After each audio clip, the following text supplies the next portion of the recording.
আমলে মেহনত করব, মারা যাওয়ার সঙ্গে সঙ্গে আল্লাহ পাক আপনার আত্মাকে জান্নাতের মধ্যে রাখবে।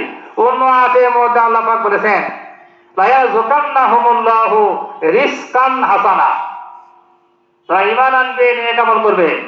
আল্লাহ তাআলা বলেন মারা যাওয়ার সাথে সাথে আমি আল্লাহ অবশ্যই তাকে উত্তম জান্নাতি রিজিক দান করব।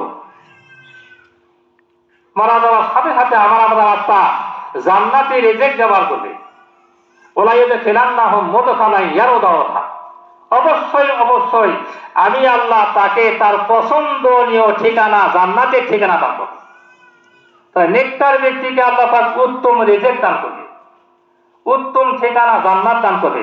তাহলে বোঝা গেল যারা বদকার, যারা কাফের, আল্লাহ রাব্বুল আলামিন তাদেরকে উত্তম রিজিক দেবে না, কষ্টকর রিজিক দেবে।